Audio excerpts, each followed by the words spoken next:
ओ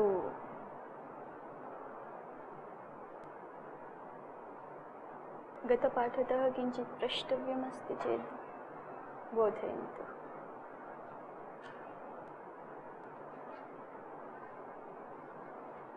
नैवम्?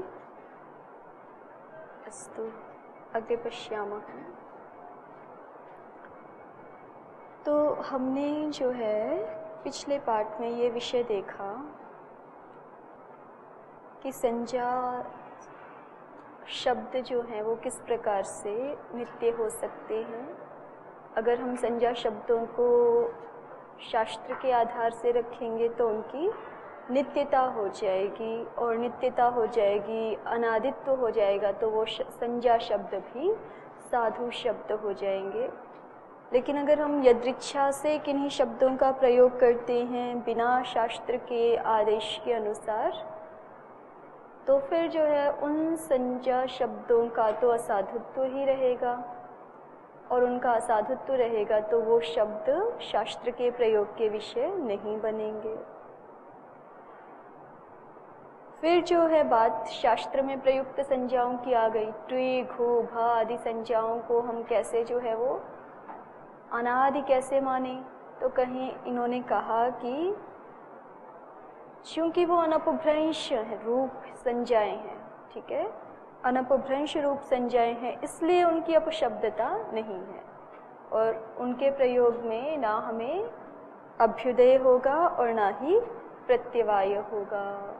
लघुता से हम शब्दों को जान पाएंगे, इसलिए आचार्य द्वारा कृत जो प्रयोग है उसको हम जो है वो अपशब्द नहीं कह सकते, उनकी अपशब्दता नहीं है। फिर एक प्रश्न किया था इन्होंने कि चलिए हमने ये भी मान लिया कि इस प्रकार से टी, घू, भा आदि का साधुत्व हो जाएगा, और व्याकरण को हमने साधु शब्दों का प्रज्ञापन भी मान लिया, साधु शब्दों को बताने वाला शास्त्र भी मान लिया।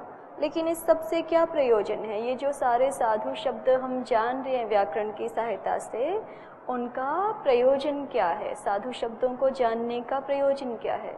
तो उसका उत्तर दे दिया कि अन्य कुछ प्रयोजन भले ही ना हो, ज्ञान ही प्रयोजन है। ठीक है, ज्ञान ही प्रयोजन है। श्रुति का प्रमाण भी दे दिया साथ में, यो वा इमाम वाचम पदशो अक्षरशः स्वरश्च वेद स आर्त्विजीनः स्यात्, कि जो इस वाणी को कैसे जानता है? पदशः जानता है, और अक्षरशः जानता है, और स्वरशः जानता है, स्वर की दृष्टि से भी जानता है। वो व्यक्ति कैसा हो जाता है? वो आर्त्विजीन हो जाता है। उसको जो अत्यंत पुण्य फल प्रदायक याग हैं उनके याजक बनने का और उनके यजमान बनने का अधिकार प्राप्त हो जाता है। ठीक है, ये इतना बड़ा शब्दों के साधुत्व को जानने का महात्म्य है। और भी जो है श्लोक उपस्थित किए उन्होंने व्याकरण के लिए, व्याकरण के महात्म्य को बताने के लिए।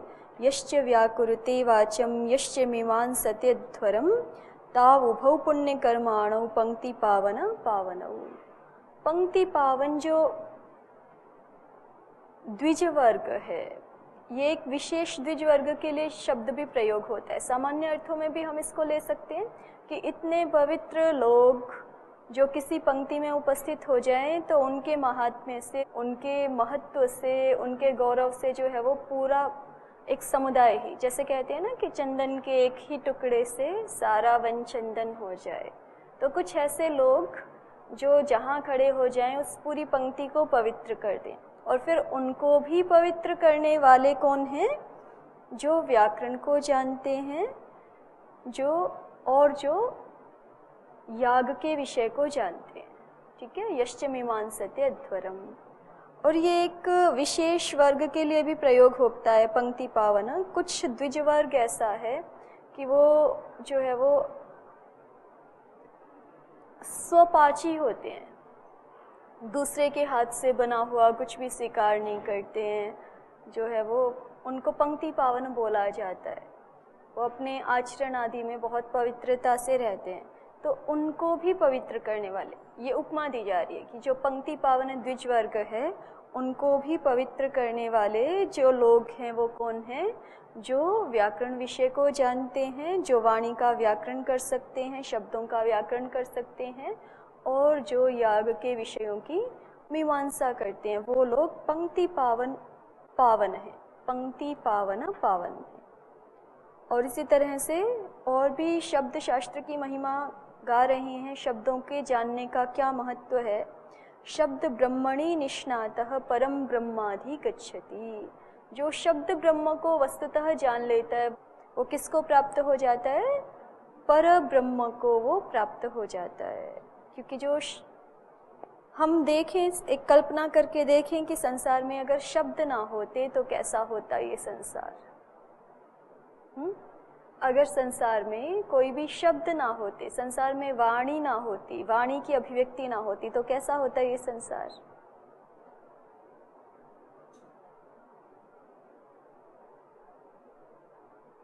आजकल हम देखें कि हमारे पास जो है जो भी हम लोगों ने अपने शैशव काल से सीखा, उसमें जो है वो सबसे ज़्यादा किस तरह से हम सीख पाए? दूसरों से सुन सुन करके हम सीख पाए हैं, है ना? या लिपि भी जो है भाषा का ही एक रूप है, लिपि भी तो भाषा का ही एक रूप है ना। जो भी हमारे पास पुस्तकें आदि उपलब्ध हैं उनसे हम सीखते हैं। तो ना भाषा होती ना लिपि होती तो फिर कैसा रहता? तो ज्ञान का जो परंपरा से सातत्य गमन हो रहा है एक व्यक्ति से दूसरे व्यक्ति के पास, वो संभव ही नहीं था। ठीक है, वो संभव ही नहीं था। इसलिए जो है वो इसलिए कह रहे हैं कि शब्द ब्रह्म में जो निष्णात व्यक्ति होता है वो परम ब्रह्म को प्राप्त हो जाता है। और भी इसी संदर्भ का एक श्लोक आता है कि अगर ये शब्द नामक ज्योति ना होती, यदि शब्दाह्वयम् ज्योतिर आसंसारम न दीपयेत। अगर जो शब्दाह्वय ज्योति है, शब्द नाम वाली जो एक ये ज्योति है, वो इस संसार में ना होती तो फिर क्या होता? इदम अंधन तमः कृत्स्नम जायेत भुवनत्रयम्। ये जो सारा का सारा संसार है, त्रिलोकी है, वो अंधकार युक्त हो जाता। इदम अंधन तमः कृत्स्नम जायेत भुवनत्रयम् यदि शब्दाह्वयम् ज्योतिर आसंसारम न दीपयेत। ठीक है, तो शब्द जो है वो एक बहुत बड़ी ज्योति है, बहुत बड़ा प्रकाशक है, जो इस सारे संसार में अनेक अर्थों को प्रकाशित करता है। यदि शब्द रूप ज्योति ना हो तो फिर जो है वो संसार अंधकार से युक्त हो जाए। तो वस्तुतः जो है वो शब्द एक बहुत बड़ी शक्ति अपने भीतर समेटे हुए, तो इसलिए शब्द को क्या कह दिया गया? ब्रह्म ही कह दिया, है ना। ब्रह्म तो परम तत्व का नाम है, लेकिन शब्द को भी क्या कहा जा रहा है? शब्द भी ब्रह्म है। अपने सूक्ष्मतम रूप में हम देखेंगे शब्द को, तो शब्द हमें कहाँ तक ले जाएगा? ब्रह्म तक ले जाएगा। शब्द का जो सूक्ष्मतम स्वरूप है वो ब्रह्म रूप ही है। इसलिए शब्द ब्रह्मणि निष्णातः, जो व्यक्ति शब्द ब्रह्म को प्राप्त कर लेता है, शब्द ब्रह्म की उपासना में जो कुशल है, वो व्यक्ति परम ब्रह्माधिगच्छति, परम ब्रह्म को प्राप्त हो जाता है। ये ऐसा ही है ना कि जैसे आप संध्या करते हैं और वहाँ जो है वो उपस्थान मंत्रों में एक मंत्र आता है, उदित्यम जात वेदसम देवम वहन्ति केतवः। ये संसार के जितने भी पदार्थ हैं वो सारे के सारे पदार्थ जो हैं वो ईश्वर तक पहुंचाने वाले, ईश्वर की ओर संकेत करने वाले केतु हैं। सारे के सारी चीज़ें, कोई एक भी चीज़ ऐसी नहीं है कि जिसको हम पूरी गहराई में जाके देखें और वो हमें परम तत्व तक ना पहुंचा दे। सारे के सारे पदार्थ जो हैं वो केतु रूप हैं। तो उनमें से शब्द भी एक है। शब्द भी जो है वो ईश्वर तक पहुंचाने वाला एक केतु है, एक झंडा है। जैसे झंडे कहाँ लगाते हैं? मार्ग को दिखाने के लिए लगाते हैं ना। आपने देखा है कभी जब बड़े बड़े प्रोग्राम होते हैं तो दूर से ही झंडे लगा देते हैं, तो जो आने जाने वाले होते हैं उनको संकेत मिल जाता है कि मार्ग यही है। ठीक है, तो इसी तरह से जो है वो संसार का हर एक पदार्थ, संसार की हर एक रचना जो है वो हमें पर ब्रह्म तक पहुंचाने वाला केतु है। लेकिन केवल उसके ऊपरी रूप में हम उलझ जाएं तो फिर वो अपना काम पूरा नहीं कर पाता है। अगर उसके भीतर तक हम जा पाएं, किसी भी चीज़ की गहराई से उसको हम समझ लें, तो प्रत्येक वस्तु में, प्रत्येक पदार्थ में ये सामर्थ्य है कि वो हमें कहाँ तक ले जाएगा, पर ब्रह्म तक ले जाएगा। तो यही बात शब्द के विषय में भी सत्य है। शब्द ब्रह्मणि निष्णातः परम ब्रह्माधिगच्छति। शब्द ब्रह्म के पूरे स्वरूप को हम जान लेते हैं अगर, तो वो हमें कहाँ तक ले जाएगा, पर ब्रह्म तक ले जाएगा। और आगे ऐसे ही कह रहे हैं, देखिए, तथा उसी प्रकार से निरुक्तमस्य यो वेद सर्व पापैः प्रमुच्यते। निरुक्तम अस्य यो वेद, अस्य शब्दस्य निरुक्तम यो वेद। इस शब्दों के निरुक्त को जो जानता है, शब्दों के निर्वचन को जो जानता है, शब्द के केवल ऊपरी स्वरूप को नहीं, शब्द के अर्थ को, जो उसके अंतस्थल को जो जानता है, वो सर्व पापैः प्रमुच्यते। वो व्यक्ति जो है वो सर्व पापों से छूट जाता है ना।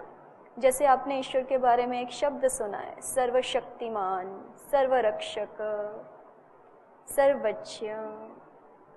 तो अगर हम इसके ऊपर ऊपर के स्वरूप को जानते हैं तो ये हमें पापों से मुक्त कर दे, ये संभव नहीं है। लेकिन इसके वास्तविक स्वरूप को हम जानते हैं तो एक एक शब्द में वो सामर्थ्य है कि वो हमें पूर्णतः पाप मुक्त कर सकता है। सर्व पापैः प्रमुच्यते। एक प्रत्येक शब्द में, आगे और भी कहेंगे ये जो है वो, कि एक एक शब्द सम्यक ज्ञात हुआ, एकः शब्दः सम्यक ज्ञातः सुप्रयुक्तः स्वर्गे लोके कामधुग् भवति। एक ही शब्द जिसको हमने अच्छी प्रकार से जान लिया है, वही जो है वो स्वर्ग लोक में हमारी संपूर्ण कामनाओं को पूर्ण करने वाला हो जाता है। एक एक शब्द में इतना सामर्थ्य है।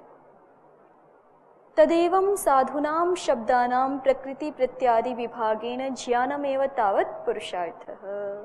तो इस प्रकार से जो साधु शब्द हैं उनका प्रकृति प्रत्यादि विभागेन ज्ञानम, उनको हम प्रकृति प्रत्यादि विभाग पूर्वक जान पाएं, यही क्या है, यही पुरुषार्थ है। ठीक है, यही पुरुषार्थ है। न च तत्र उपायांतरम लघीयो अस्ति अन्यदतो व्याकरणात्। और इस विषय में जो है वो शब्दों के ज्ञान के विषय में व्याकरण के अतिरिक्त अन्य कोई भी लघु उपाय नहीं है। व्याकरण सबसे छोटा उपाय है शब्द शास्त्र को हृदयंगम करने के लिए। यस्य च ऐतन्नास्ति तस्य अध्ययनमेव निष्फलम। और जिसका ये व्याकरण ज्ञान नहीं है उसका अध्ययन जो है वो निष्फल हो जाता है, क्योंकि वो शब्दों के वास्तविक अर्थ को पूर्णतः समझने में असमर्थ होता है। जो व्यक्ति व्याकरण से परिचित नहीं है वो शब्दों के वास्तविक अर्थ को पूर्णतः समझने में सक्षम नहीं हो पाता। इसलिए बिना व्याकरण के अन्य किया गया अध्ययन जो है वो निष्फल ही है। श्रूयते ही। और इस विषय में जो है वो महाभाष्य में ये श्लोक भी सुना जाता है। यद अधीतम अविज्ञातम निगदे नैव शब्द्यते अनग्नाविव शुष्कैधो न तज्ज्वलति कर्हिचित्। यद अधीतम, जिसको हमने पढ़ा तो सही, पाठ मात्र तो किया, ठीक है। जैसे जो व्याकरण को नहीं जानने वाला व्यक्ति है वो भी वेद का पाठ कर सकता है ना। तो वो पाठ मात्र ही कर सकता है, उच्चारण मात्र ही कर सकता है, उसके वास्तविक अर्थ को तो नहीं जान सकता। ठीक है। तो यद अधीतम, जो पढ़ा गया, लेकिन कैसा पढ़ा गया, अविज्ञातम, जिसको जाना नहीं गया। ठीक है। विशेषतः हम उससे अभिज्ञ नहीं हो पाए कि ये वाक्य क्या कहना चाह रहे हैं, ये जान नहीं पाए, तो फिर क्या है वो निगदे नैव शब्द्यते। वो जो हमारा पढ़ा हुआ है वो निगदे नैव शब्द्यते, किसी वाद्य यंत्र की ध्वनि के समान मात्र ही है। ठीक है। वाद्य यंत्र की ध्वनि के समान ही है वो केवल। और उपमा से उसको समझा रहे हैं कि उस व्यक्ति का अध्ययन कैसा होगा जो बिना जाने पढ़ता है केवल, उसका अध्ययन कैसा होगा। अनग्ना विवशुष्कैधो न त्वज्ज्वलति कर्हिचित्। अनग्ना विवशुष्कैधो, ईंधन तो सूखा है, ठीक है, ईंधन तो सूखा है लेकिन अग्नि नहीं है, तो वो सूखा हुआ ईंधन भी किसी काम का नहीं है, प्रकाश नहीं कर पाएगा ना, या जो उष्णता हम उससे चाहते हैं वो शुष्क ईंधन हमें दे नहीं पाएगा। अनग्ना विव शुष्कैथो, शुष्क जो ईंधन है वो जैसे अनग्नि स्थल में रखा हुआ न तज्ज्वलति कर्हिचित्, वो जो है किसी चीज को भी प्रकाशित नहीं कर पाता, वो किसी भी चीज को अपनी ऊष्मा प्रदान नहीं कर पाता। अब इसकी जो है वो एक दो और व्याख्याएं प्राप्त होती हैं, वो मैं आपको बता देती हूँ। ये श्लोक जो है वो व्याकरण शास्त्र के क्या प्रयोजन है इस संदर्भ में महाभाष्यकार ने उद्धृत किया हुआ है। तो अविज्ञातम का अर्थ किया प्रदीप ने, अविदित सुबादि संस्कारत्वात् अर्थापरिज्ञानाद्वा, मतलब ये दो जो शब्द डाले हैं, यद अधीतम अविज्ञातम, तो किसी को प्रारंभिक दृष्टि में ये आपस में विरुद्ध प्रतीत हो सकते हैं ना, कि ऐसे कैसे हो सकता है कि पढ़ तो लिया और जाना नहीं, ठीक है, तो उसको स्पष्ट कर रहे हैं कि पढ़ तो सकते हैं हम, जब संस्कृत भाषा से हम अभिज्ञ हैं, लोक भाषा संस्कृत भाषा है, तो किसी भी वाक्य का उच्चारण करने में तो हम समर्थ ही हैं, उसको पढ़ ही सकते हैं। लेकिन पढ़ करके भी अगर हम सुबादि संस्कारों को नहीं जानते हैं, या हम किसी शब्द में प्रकृति प्रत्यय विभाग के द्वारा उसके अर्थ को नहीं जानते हैं, तो वो वाक्य का अभिप्राय वस्तुतः हमें अविदित ही रहेगा, ठीक है। तो यद अधीतम, जो पढ़ा तो गया है, लेकिन चूंकि हम सुबादि संस्कार नहीं जानते या प्रकृति प्रत्ययों का अर्थ नहीं जानते, इसलिए वो हमारे लिए कैसा ही रहेगा, अविदित ही रहेगा, अविज्ञात ही रहेगा। तो निगदे नैव शब्द्यते, तो वो पाठ मात्र से ही जो है वो शब्द्यते, उच्चारण किया जाएगा।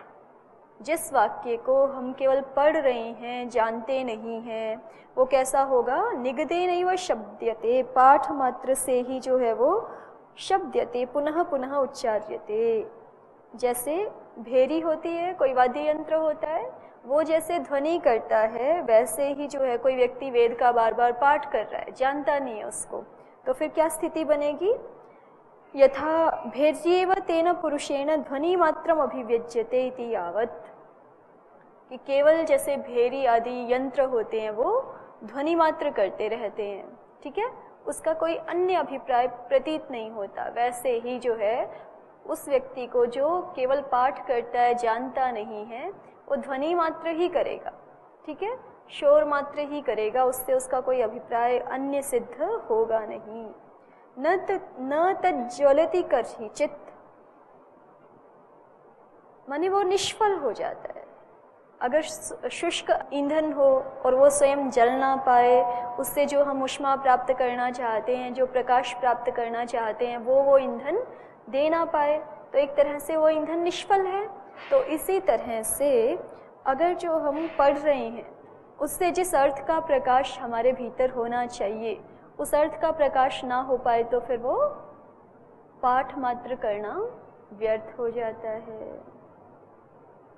अनग्नाव्यय की एक व्याख्या तो हमने कर ली, एक और ये दिखा रहे हैं, दो समास इसमें दिखा रहे हैं। अनग्नौ शब्द में हम दो समास कर सकते हैं, बहुव्रीहि करेंगे तो अविद्यमाना अग्निः यत्र स अनग्निः तत्र अनग्नौ, तो अनग्नौ का अर्थ हो जाएगा भस्म प्रदेशैव,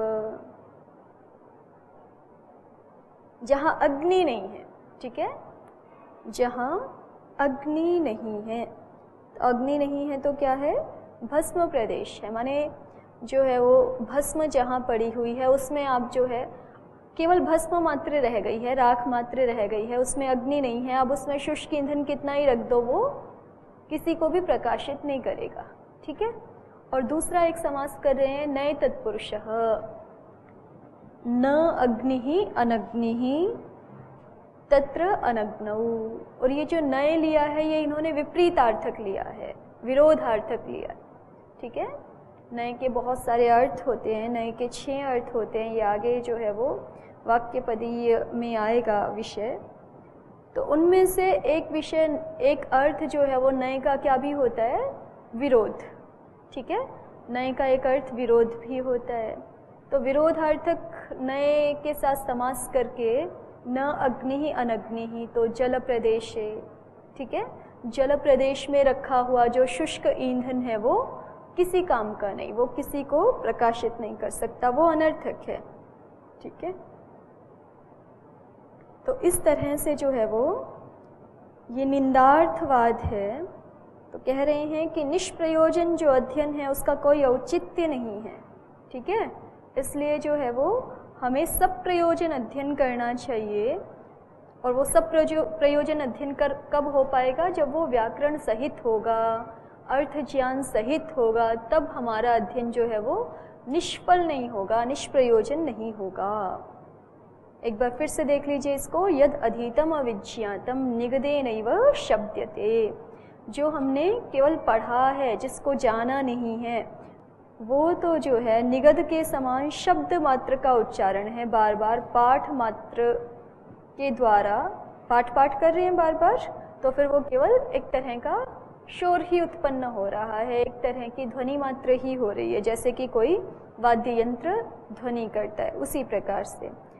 अनग्नाविव शुष्कैधो न तज्ज्वलति कर्हिचित् तत् अधीतम विज्ञातम। तत् से क्या पकड़ेंगे, वो ऐसा अध्ययन जो पाठ मात्र से तो किया गया है लेकिन वस्तुतः जिसको जाना नहीं गया है, वो न ज्वलति कर्हिचित्, वो निष्प्रयोजन ही होता है, वो किसी अर्थ का प्रकाश हमारे अंतरात्मा में कर नहीं पाता। और उपमा क्या दे रहे हैं, अनग्नाविव शुष्कैधो, जैसे किसी भस्म प्रदेश में, माने जहाँ अग्नि नहीं है, ठीक है, मिट्टी में आप शुष्क ईंधन को रख दो या बुझी हुई अग्नि में शुष्क ईंधन को रख दें, भस्म प्रदेश का तो यही मतलब हुआ ना, बुझी हुई अग्नि को ही हम भस्म कह देते हैं, जो अवशेष बचते हैं। तो वहाँ हम शुष्क ईंधन कितना ही रखें, कोई प्रयोजन सिद्ध नहीं होगा। या हम जल प्रदेश में जो है वो शुष्क ईंधन को रख दें, कोई प्रयोजन सिद्ध नहीं होगा। तो इस तरह से ये जो है ये कहना चाह रहे हैं कि जो हम पढ़ें वो कैसे पढ़ें, ज्ञान पूर्वक पढ़ें, प्रकृति प्रत्यादि विभाग से उसके अर्थ को जानते हुए पढ़ें, तब वो हमारे लिए कल्याणकारी होगा। देखिए, अविज्ञातम का स्वयं भी अर्थ दिखा रहे हैं पद्मंजरीकार, प्रकृत्यादि विभागेन अविज्ञातार्थमिति नैरुक्ताः। अविज्ञातम को नैरुक्तकार क्या कहते हैं कि जिसको हमने प्रकृति प्रत्यादि विभाग करके जिसके अर्थ को नहीं जाना, वही क्या है, अविज्ञात है। प्रकृति प्रत्यादि विभागेन अविज्ञातार्थम, प्रकृति प्रत्यादि विभाग से जिसके अर्थ को हमने नहीं जाना वही अविज्ञात है। अर्थ ज्ञानमपि व्याकरणायत्तमेव, और अर्थ ज्ञान भी किसके अधीन है, व्याकरण के ही अधीन है। ठीक है, बिना व्याकरण के हम शब्दों के अर्थ को सम्यक रूपेण नहीं जान पाते। किंच साधूनां प्रज्ञापनम प्रयोगोपि तेषामेव यथा स्यादिति। किंच, और भी कह रहे हैं कि और भी व्याकरण का ज्ञान इसलिए आवश्यक है कि साधूनां प्रज्ञापनम, कि साधु शब्दों का हमें जो है वो अच्छी प्रकार से ज्ञान हो जाए, व्याकरण शास्त्र हमें साधु शब्दों का अच्छी प्रकार से ज्ञान करा सके। और प्रयोगोपि तेषामेव यथा स्यात्, और हम साधु शब्दों को जान के प्रयोग भी किनका ही करें, साधु शब्दों का ही करें, इसलिए भी ज्ञान आवश्यक है। तदिह साधून् प्रज्ञापयतः आचार्यस्य साधुभिरेव भाषितव्यं न साधुभिर इति अभिमतं लक्ष्यते। तो इस प्रकार से तद इह, तो यहाँ इस प्रकार से इह, इस व्याकरण शास्त्र में साधून् प्रज्ञापयतः आचार्यस्य, साधु शब्दों का प्रज्ञापन करने वाले जो आचार्य हैं, साधु शब्दों का हमारे लिए अन्वाख्यान करने वाले जो आचार्य हैं, उनका अभिमत क्या लक्षित होता है, उनका अभिप्राय क्या लक्षित होता है कि साधुभिरेव भाषितव्यम न साधुभिः, कि हमें कैसे बोलना चाहिए, साधु शब्दों से ही हमें बोलना चाहिए, ना साधुभिः, असाधु शब्दों से हमें नहीं व्यवहार करना चाहिए। अनया स्मृत्या मूलभूता श्रुतिरपि अनुमीयते, इस स्मृति से किसका भी अनुमान हो जाता है, जो मूलभूत श्रुति है उसका भी अनुमान हो जाता है। यथा अष्टकादिषु, जैसे कि अष्टकादियों में ये प्राप्त होता है। अगला श्लोक। अब कई जगह जो है यहाँ पाठ भेद भी है। यथा इष्टकादिषु, ठीक है। प्रसिद्ध जो है अष्टक शब्द से ग्रंथ अष्टाध्यायी, उसमें तो कहीं ये श्लोक मिल नहीं रहा है आपको, ठीक है। तो या तो जो है अष्टक नाम का अन्य कोई ग्रंथ होगा या इसके जगह कई संस्करणों में इष्टकादिषु भी मिलता है। तो जैसा कि इष्टकादियों में कहा गया है, या फिर अष्टक से जो है हम वैदिक कर्म विशेष कुछ ले सकते हैं। उनमें कहा गया क्या कहा गया है? ननु चार्थाभिधानाय प्रयोगः शब्द गोचरः प्राप्तः इति अविधेयः स्यात् शुद्धितस्यैव भोजनम। कहते हैं कि शब्द का प्रयोग किस लिए किया जाता है, प्रश्न ये है, उसका उत्तर दे रहे हैं। ननु च अर्थाभिधानाय प्रयोगः शब्द गोचरः, कि किसी भी अर्थ का प्रतिपादन करने के लिए प्रयोग जो है वो शब्द गोचर होता है, शब्द का गोचरीभूत होता है, शब्द का विषयीभूत होता है, ठीक है। जैसे अन्य भी शब्द प्रयोग होते हैं ना, लोचन गोचरः, गोचर का वहाँ क्या अर्थ होता है? विषय। लोचन का विषय बन जाता है। लोचन गोचरम इदम रूपम, ये रूप जो है वो हमारे लोचन का विषय है, हमारे नेत्र का विषय है। इसी तरह से कह रहे हैं शब्द गोचरः प्रयोगः, शब्द का विषयभूत कौन बन जाता है? प्रयोग। जो हम प्रयोग कर रहे हैं वो शब्द का विषयभूत बन जाता है। कब? जब हमें जो है वो अर्थों का प्रतिपादन, अपने मन में जो अभिप्राय है उस अर्थ का प्रतिपादन किसी सामने वाले व्यक्ति के लिए करना होता है, तब शब्द की आवश्यकता पड़ती है, ठीक है।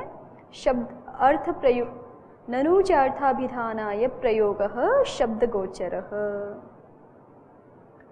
प्राप्तः इति शब्द प्रयोगः शब्द गोचरः प्राप्तः। प्रयोग कैसा प्राप्त होता है? शब्द विषयीभूत प्राप्त होता है।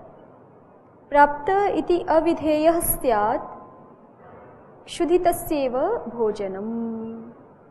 और कह रहे हैं कि जैसे एक शुद्धित व्यक्ति को भोजन चाहिए, है ना, उसके लिए कोई विधान करने की आवश्यकता नहीं है कि भोजन करना चाहिए, उसकी स्वाभाविक प्रवृत्ति है, ठीक है।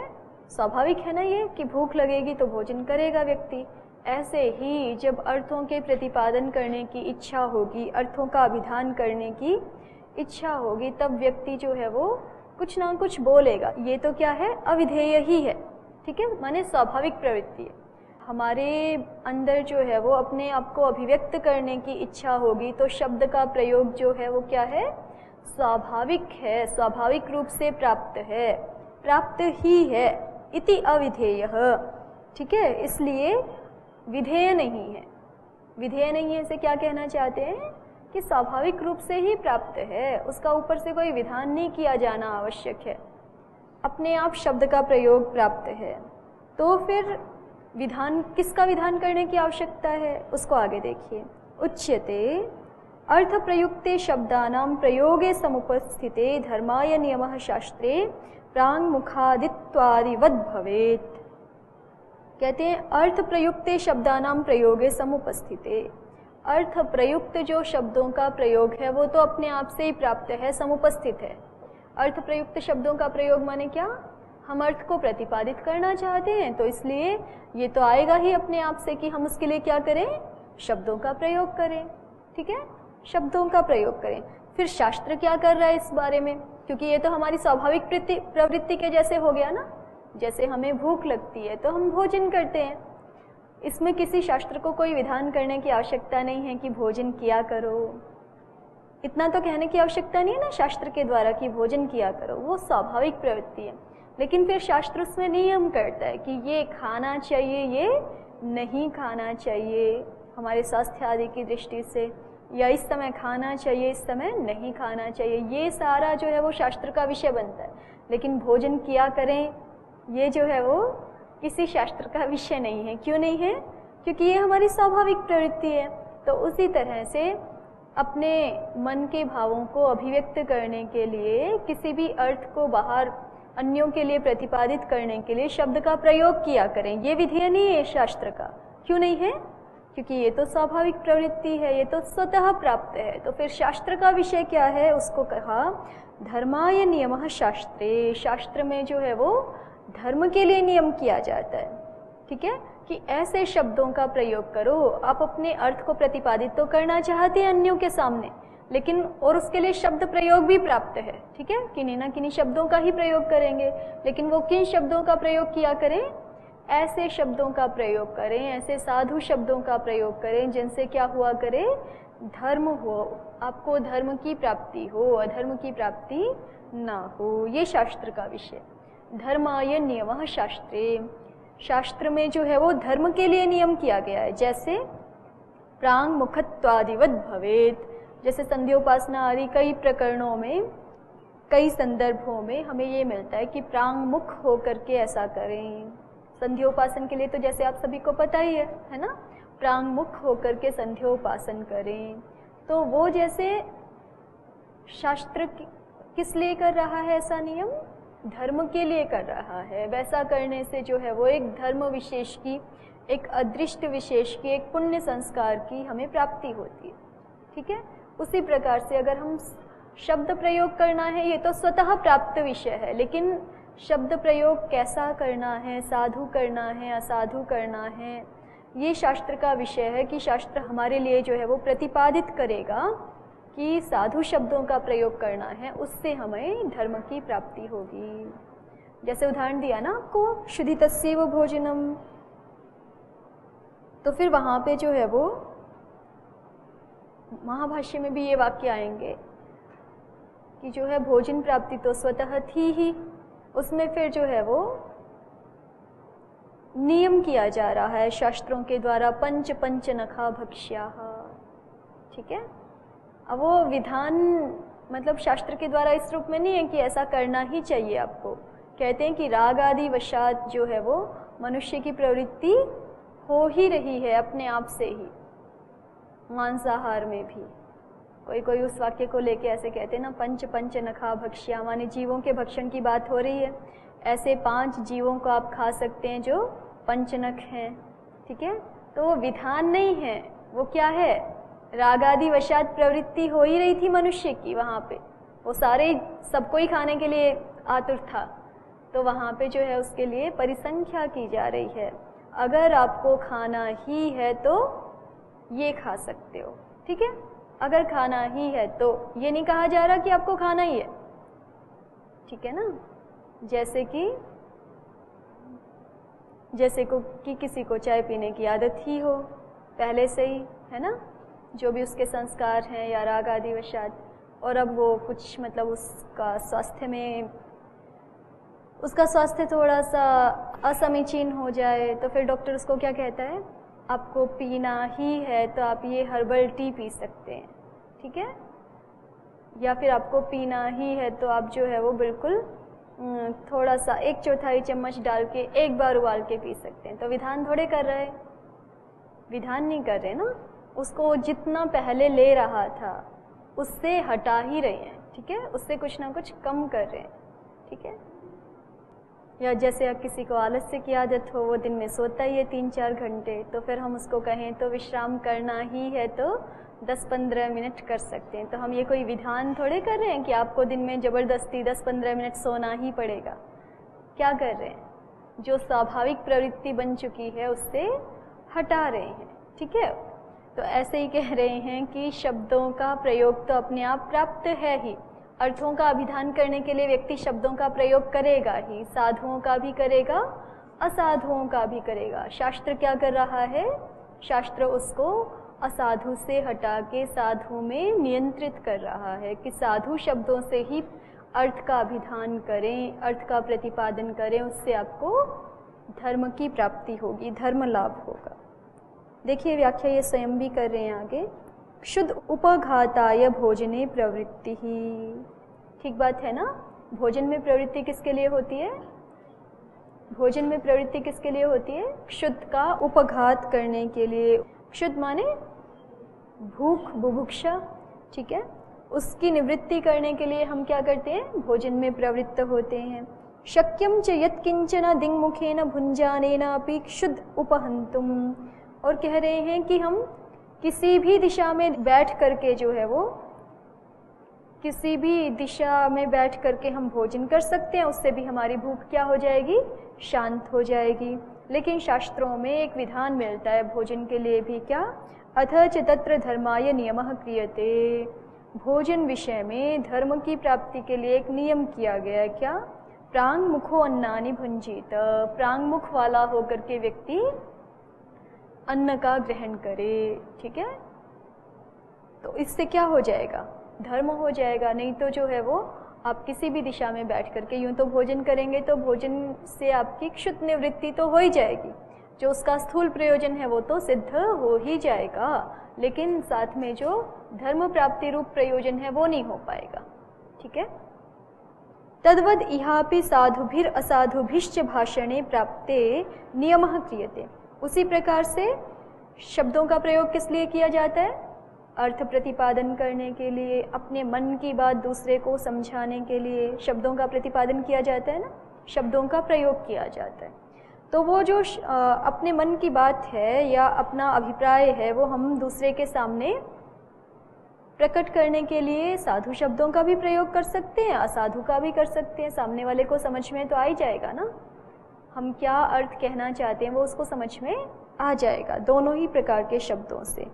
तो इस प्रकार से साधु शब्दों के द्वारा और असाधु शब्दों के द्वारा, दोनों के द्वारा भाषण प्राप्त हुआ, बोलना प्राप्त हुआ, वहाँ नियम किया जा रहा है साधु भिरेव भाषेत।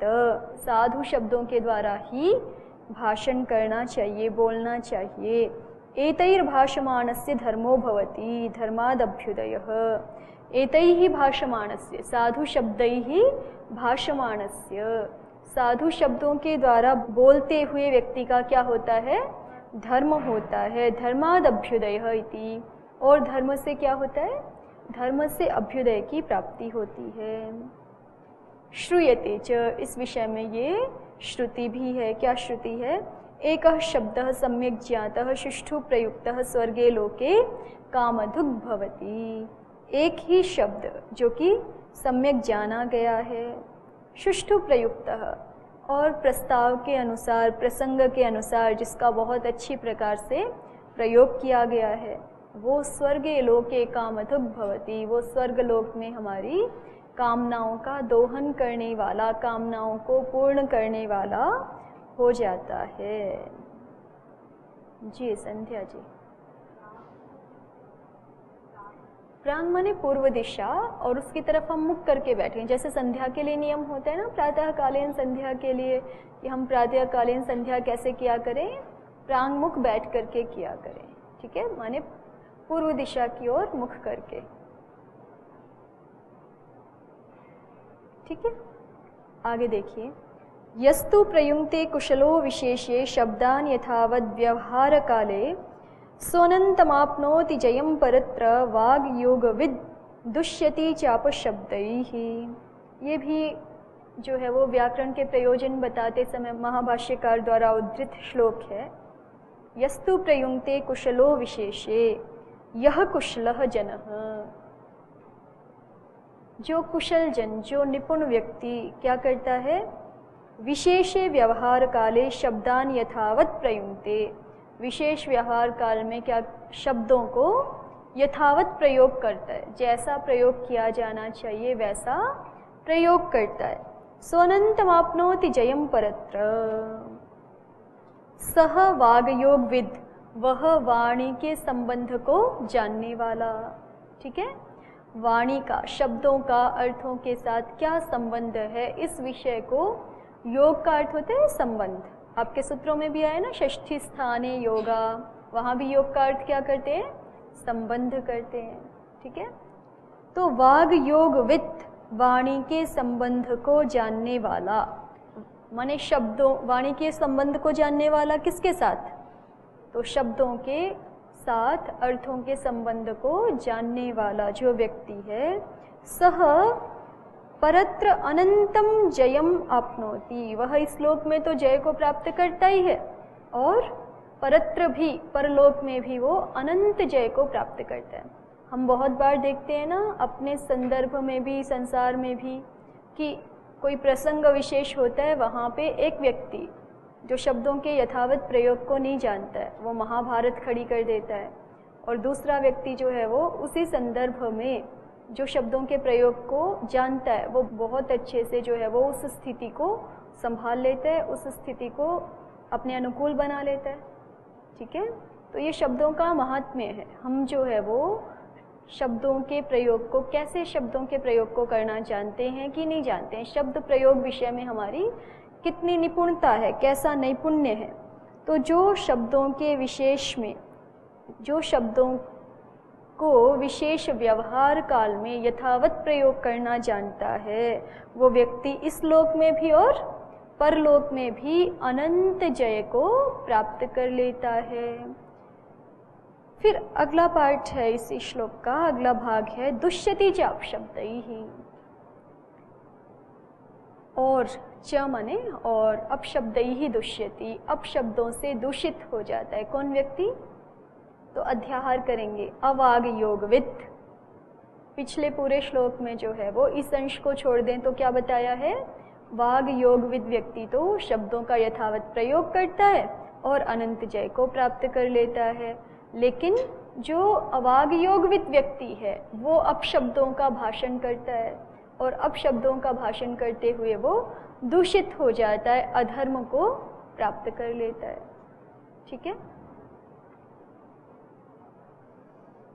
कात्यायन प्रणीतेषु भ्राजाख्येषु श्लोकेषु मध्ये पठितोऽयं श्लोकः। इस श्लोक का परिचय भी दे रहे हैं कि यस्तु प्रयुंक्ते कहाँ पढ़ा है? कात्यायन जी के द्वारा प्रणीत थे कुछ श्लोक, उनका नाम था भ्राज। ठीक है, भ्राजाख्येषु श्लोकेषु, कात्यायन प्रणीत वार्तिक तो प्रसिद्ध है ही, उनके द्वारा प्रणीत कुछ भ्राज नाम के श्लोक थे, उनके बीच में ये श्लोक भी पढ़ा हुआ है। तथा साधुष्वपि सामान्य लक्षणा अन्विताद् विशेष लक्षणान्वितस्य प्रयोगे फल विशेषः स्मर्यते। तो अभी तक की जो बात थी वो तो ये थी, वो बात क्या थी कि अगर हम साधु शब्दों से भाषण करेंगे, साधु शब्दों से व्यवहार करेंगे तो हमें धर्म की प्राप्ति होगी, और अगर हम अपशब्दों से व्यवहार करेंगे तो हमें अधर्म की प्राप्ति होगी। इतनी बात आई है ना अभी। अब आगे एक स्टेप और आगे बढ़ रहे हैं, एक क्रम और आगे बढ़ रहे हैं। क्या कह रहे हैं कि साधु शब्दों में भी जो सामान्य लक्षणान्वित शब्द हैं, ठीक है, उनका प्रयोग करने से जो धर्म मिलेगा, और एक विशेष लक्षणान्वित जो शब्द हैं उनका प्रयोग करने से जो धर्म मिलेगा, वो धर्मों में भी भिन्नता होगी, दोनों धर्मों में। ठीक है, साधु शब्दों से हमें धर्म प्राप्त हो रहा है ये तो ठीक है, लेकिन साधु शब्दों में भी एक सामान्य लक्षणान्वित शब्द है, माने सामान्य लक्षण से बन गए, ठीक है, और एक विशेष लक्षण से बन रहे हैं कोई शब्द, तो फिर क्या हो जाएगा? जो विशेष लक्षणान्वित शब्द हैं उनके प्रयोग में फल विशेष कहा गया है। जैसे कि दिखा रहे हैं, आपका सूत्र है ना कमेर्निंग, उसके बारे में जो है वो उपसंख्यान कर रहे हैं।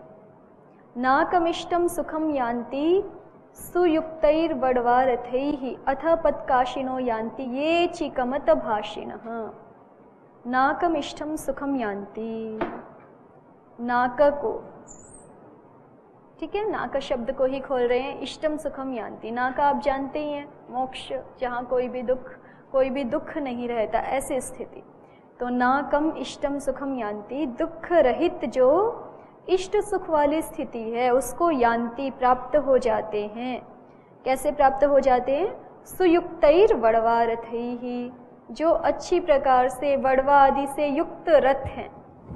वड़वा जो है वो अश्वा को कहते हैं, ठीक है, तो वड़वा रथई, सुयुक्तैहि वड़वा रथई, सुसंपन्न रथ हैं, उनसे जो है वो इष्ट सुख को प्राप्त होते हैं, उनके माध्यम से स्वर्गलोक में पहुंचते हैं। कौन?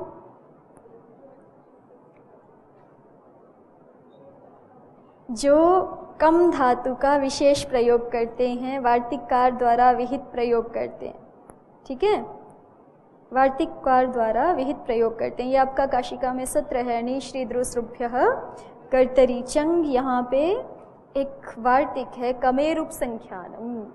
अभी आगे स्वयं बता भी रहे हैं, कमेर उपसंख्यानम, कम धातु से जो है वो उपसंख्यान कर देना चाहिए चंग का। एक पक्ष में देखिए कमेर निंग, ऐसा सूत्र बनाया हुआ है ना, कम धातु से निंग प्रत्यय हो जाता है। तो फिर उसी विषय में आगे सूत्र बनाया आया दया अर्ध धातु के वाव। आया आदि जो 3 प्रत्यय हैं, आय, इयंग और निंग, ये 3 प्रत्यय कैसे हैं कि आर्ध धातुक विषय में विकल्प से होंगे। ठीक है, चंग भी आर्ध धातुक है। ठीक है, तो चंग जब नहीं होता, यदा निंग नास्ति, जब निंग नहीं है तब ये उपसंख्यान है। ठीक है, निंग जब नहीं होगा तब इस वार्तिक से, कमेर उपसंख्यानम वार्तिक से, भाई जब निंग है तो अपने आप ही प्राप्त है चंग। कैसे? निश्रुद्रुसुभ्य कर्तरी चंग, वहाँ नी जो है सामान्य ग्रहण है, निंग का भी है और निच का भी है। ठीक है, निंग जो नी श्री द्रुसुभ्य कर्तरी चंग में जो नी है वो सामान्य ग्रहण है ना, किसका? निंग का भी और निच का भी। अनुबंध हटा करके, अनुबंधम उत्सृज्य सामान्य से ग्रहणम तत्र क्रियते, अनुबंध हटा करके सामान्य रूप का ग्रहण किया हुआ है तो नी से निच भी आ जाएंगे और निंग प्रत्यय भी आ जाएगा। तो फिर जब जिस पक्ष में हम कम धातु से निंग कर रहे हैं तो वहाँ तो जो है वो अपने आप चंग हो ही जाएगा। ये क्या करा रहे हैं कि जब निंग नहीं भी होगा तब भी क्या हो जाए? चंग हो जाए। तो उस जब निंग नहीं होता अकेला चंग होता है, माने वार्तिक का विषय जब बनता है कमेर उपसंख्यानम, तो इनका प्रयोग क्या सिद्ध होता है? अचकमत। ठीक है, अचकमत। तो ये विशेष से बनाना, अचकमत जो प्रयोग बन रहा है वो विशेष लक्षणान्वित प्रयोग है। और जब आप सामान्य प्रक्रिया से चल रहे हैं, कम धातु से निंग हो गया है और सामान्य सूत्र से ही नी श्री द्रुसुभ्य कर्तरी चंग से चंग कर लिया आपने, तो प्रयोग क्या बनता है आपका? अचिकमत। ठीक है, तो अचिकमत कैसा प्रयोग है? सामान्य लक्षणान्वित प्रयोग है। और अचकमत कैसा प्रयोग है? विशेष लक्षणान्वित प्रयोग है। तो इन दोनों प्रयोगों का प्रयोग करने में, इन दोनों शब्दों का प्रयोग करने में फल विशेष का स्मरण किया गया है। इस पंक्ति को फिर से देख लीजिए।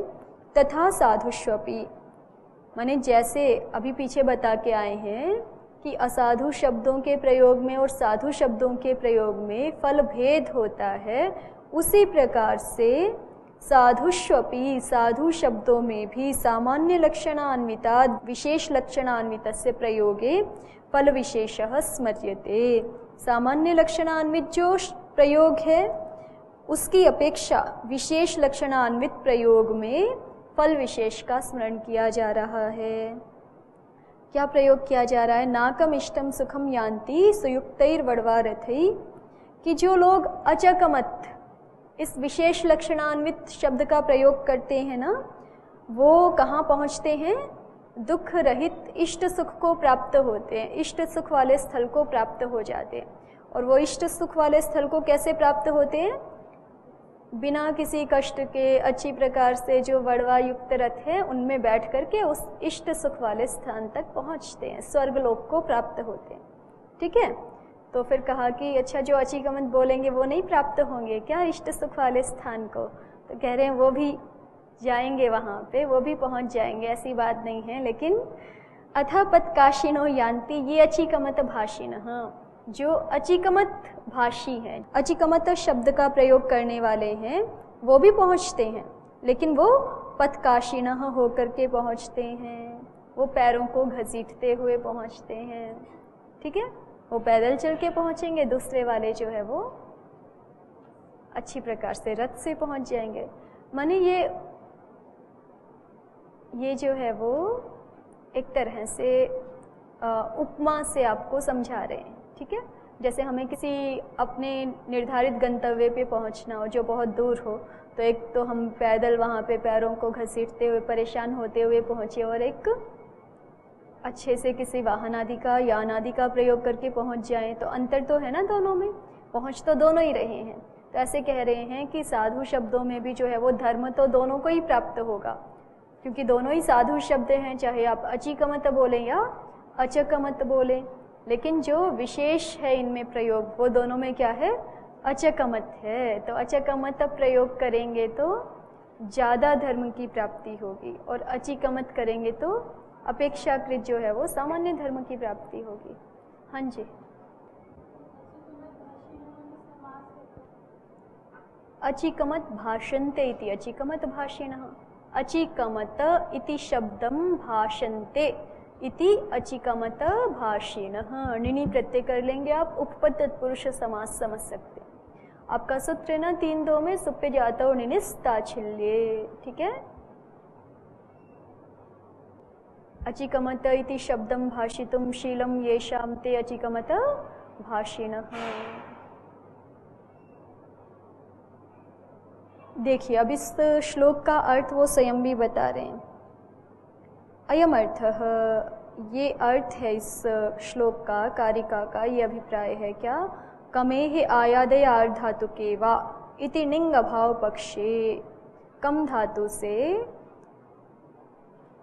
निंग अभाव पक्ष में। तो प्रश्न उठेगा निंग अभाव कैसे हो सकता है, कमेर निंग तो नित्य है, तो इसलिए बीच में सूत्र भी उद्धृत कर दिया, आयादय आर्ध धातु के वा। कि आचार्य ने जो है वो स्वयं विधान किया हुआ है कि गुप्पू आदि धातुओं से आय आदि प्रत्यय जो है वो आर्ध धातु विषय में विकल्पित हैं, ठीक है। तो इसलिए जब कम धातु से निंग प्रत्यय नहीं होता है उस पक्ष में लुंगी लुंग लकार में कमेर उपसंख्यानम, कम धातु से किसका उपसंख्यान किया हुआ है, चंग का उपसंख्यान किया है। भाई कम से जब निंग होता है तो अपने आप ही चंग हो जाएगा ना, किस सूत्र से, निस्त्रिद्रुस्त्रुभ्य कर्तरी चंग। लेकिन जब कम से निंग नहीं होता है तो वहाँ चंग प्राप्त नहीं होगा, क्योंकि धातु ण्यंत तो बनी ही नहीं, ठीक है, और अन्य किसी स्वतंत्र सूत्र से चंग का विधान है नहीं। तो फिर वार्तिककार ने उपसंख्यान कराया कि अकेले कम से भी, निंग रहित कम से भी क्या हो जाए, लुंग लकार में चंग हो जाए, ठीक है। तो कमेर उपसंख्यानम इति चंगो विशेष लक्षणम, कमेर उपसंख्यानम ये क्या है, चंग विधायक विशेष लक्षण है, विशेष सूत्र वाक्य है एक तरह से। निंग भाव पक्षेतु निस्त्रिद्रुसुभ्य इति सामान्य लक्षणम, ये बात स्पष्ट हो गई। जब निंग होता है तो चंग विधायक सामान्य लक्षण, सामान्य सूत्र हमारे पास क्या है, निश्रिद्रुसुभ्य कर्तरी चंग। जब निंग नहीं होता है तो चंग अपने आप प्राप्त नहीं है, उसके लिए विशेष लक्षण बनाया गया, कौन सा, कमेर उपसंख्यानम, ठीक है, कमेर उपसंख्यानम, ये विशेष लक्षण बना दिया गया। आगे कहते हैं तत्र ये विशेष लक्षणस्य स्मरन्तः अचिकमत इति प्रयुञ्जते। तो अब ये दोनों ही लक्षण है ना हमारे सामने, और दोनों लक्षण से व्युत्पन्न होने वाले दो प्रकार के शब्द हैं। सामान्य लक्षण से उत्पन्न होने वाला अचिकमत भी है, और विशेष लक्षण से उत्पन्न होने वाला अचकमत भी है, अचिकमत भी है और अचकमत भी है। तो अचकमत के लिए कह रहे हैं ये विशेष लक्षण से स्मरन्तः, जो विशेष लक्षण को स्मरण रखते हुए, विशेष लक्षण क्या था, कमेरूपसंख्यानम, उस विशेष लक्षण को स्मरण करते हुए जो लोग अचकमत इति प्रयुञ्जते, अचकमत इस शब्द का प्रयोग करते हैं, ते सुयुक्तैर वड्वारथैर इष्टम सुखम नाकम स्वर्गम यान्ति, ठीक है। वो लोग जो है वो वड़वा आदि से अच्छी प्रकार से युक्त जो रथ हैं उनके द्वारा इष्ट सुख को, स्वर्ग को प्राप्त हो जाते हैं। ये तो सामान्य लक्षण वशेन अचिकमत इति भाषन्ते, जो सामान्य लक्षण से सिद्ध होने वाले अचिकमत शब्द का प्रयोग करते हैं। ते पादौ कर्षन्तः स्वर्गम यान्ति, वो भी स्वर्ग को प्राप्त तो हो जाते हैं, लेकिन पैरों को कर्षित करते हुए, पैरों को घसीटते हुए वो स्वर्ग को प्राप्त होते हैं। चंग विधौ भाष्यकारेण पठितोऽयं श्लोकः, और ये श्लोक जो है वो चंग विधायक सूत्रों में जो है वो भाष्यकार के द्वारा भी पढ़ा गया है, ठीक है। इन दोनों शब्दों में क्या विशेष हो गया, अचकमत और अचिकमत में, जब आप निंग वाले शब्द से जो है वो चंग कर रही हैं, जैसे कि आपकी कम धातु से कमुकांतव धातु है ना, इससे आप निंग कर लेंगे पहले, तो आपकी धातु क्या हो जाती है? कामी। अत उपधाया कामी धातु हो जाती है ना। अब कामी से लुंग लकार की विवक्षा करें, और ये धातु जो है आत्मनेपदी है, और निंग होने से तो आत्मनेपद होना ही होना है यहाँ पे, ठीक है। तो निंग होने से आत्मनेपद हो गया, लुंग के स्थान पे त हो गया। फिर क्या प्राप्त होता है? छली लुंगी छलेहे सिच। उसको बाद के क्या प्राप्त हो जाएगा? नी स्त्रीद्रुसृभ्य कर्तरी चंग। ये ण्यंत धातु है, ण्यंत धातु होने से आपका चंग हो गया और अडागम हो गया। अब कार्यों का क्रम किस तरह से होता है? चंग जो है वो आर्धातुक प्रत्यय है, अनिडादि आर्धातुक है, इसको इट तो हो ही नहीं सकता। अट कामी आत, तो इसमें श्रृंखला ये रहती है कार्यों की। चंग के परे रहते सबसे पहले तो क्या हो जाएगा? निलोप हो जाएगा। कैसे? नेरनिटी, ठीक है। उसके बाद उपधा को ह्रस्व हो जाएगा, नवचंगी उपधाया ह्रस्व, कम बचा। फिर उसके बाद द्विर्वचन हो जाएगा, ठीक है। उसके बाद आपका द्विर्वचन होना है, तो द्विर्वचन करते समय क्या हो जाएगा? द्विर्वचनेची। चंग को मान के आपने जो कार्य किया था वो फिर से उपस्थित हो जाएगा, ठीक है, फिर से उपस्थित हो जाएगा। तो अट कम कम ई आता, फिर से आप यहाँ नीलोप कर सकते हैं, ठीक है। नीलोप फिर से प्राप्त हो जाएगा, नेरनिटी। अभ्यास में क्या कार्य रहेगा? पूर्वोभ्यास हलादि शेष कुहोश्चु, कुहोश्चु से च का को च हो जाएगा, अचकमत।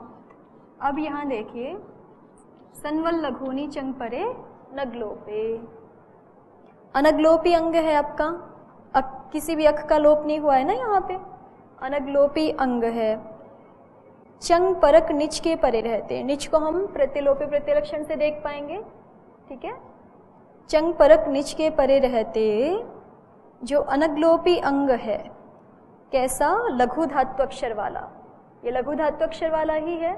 तो इसके परे रहते क्या हो जाया करे? सन्मत कार्य हो जाए अभ्यास को। तो अभ्यास को सन्मत कार्य कहने से क्या हो जाएगा? संयतः, ठीक है। अकारांत अभ्यास को इकारादेश हो जाएगा और फिर दीर्घ हो लघो हो, उससे जो है वो उस इकार को दीर्घ भी हो जाएगा। तो क्या बन जाएगा? अचिकमत। लेकिन जिस पक्ष में हम निंग नहीं कर रहे, ठीक है, तो धातु हमारी कम ही बचेगी अनुबंध लोप करने पर, उससे हम आगे लुंग ले आए, और ये आत्मनेपदी धातु है तो लुंग के स्थान पे ता आ गया। अब चंग नहीं प्राप्त है ना, चंग नहीं प्राप्त है, क्या सुनाई पड़ना चाहिए था? सामान्य चली लुंगी चले है सिच, लेकिन वार्तिकार ने उस सिच के अपवाद के रूप में चंग का विधान कर दिया। क्या बोल दिया? कमेर उपसंख्यानम, ठीक है। कम से भी किसका उपसंख्यान कर देना चाहिए? चंग का उपसंख्यान कर देना चाहिए, तो ये चंग हो गया, ठीक है। और अट है, यहाँ अन्य कोई कार्य प्राप्त होगा नहीं ना, केवल जो है वो नीलोप, कोई बात नहीं है, उपधा को दीर्घ है ही नहीं पहले से जिसको ह्रस्व करें, ठीक है, और उपधा दीर्घ हो भी नहीं सकता क्योंकि चंग परक निच के परे रहते वो कार्य किया गया है। तो अन्य कोई कार्य प्राप्त नहीं है ना, सीधे क्या प्राप्त है? केवल द्विर्वचन प्राप्त है चंगी सूत्र से। तो द्विर्वचन कर लिया हमने।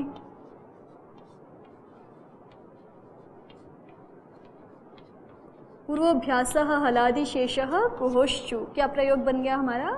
अचकमत। संवद आदि कार्य नहीं होंगे ना यहाँ पे, सूत्र की शर्त घटती नहीं है। चंग परक निच के परे रहते, निच है ही नहीं, ठीक है, नी के परे रहते, निच नहीं बोलना चाहिए, नी बोलना चाहिए, वहाँ भी सामान्य ग्रहण है। सन्वल लघुनी चंग परे नगलोपे, तो चंग परक नी तो है ही नहीं, तो इसलिए जो है वो अन्य इत्व आदि कार्य यहाँ पे नहीं होंगे। इतना ही विशेष है।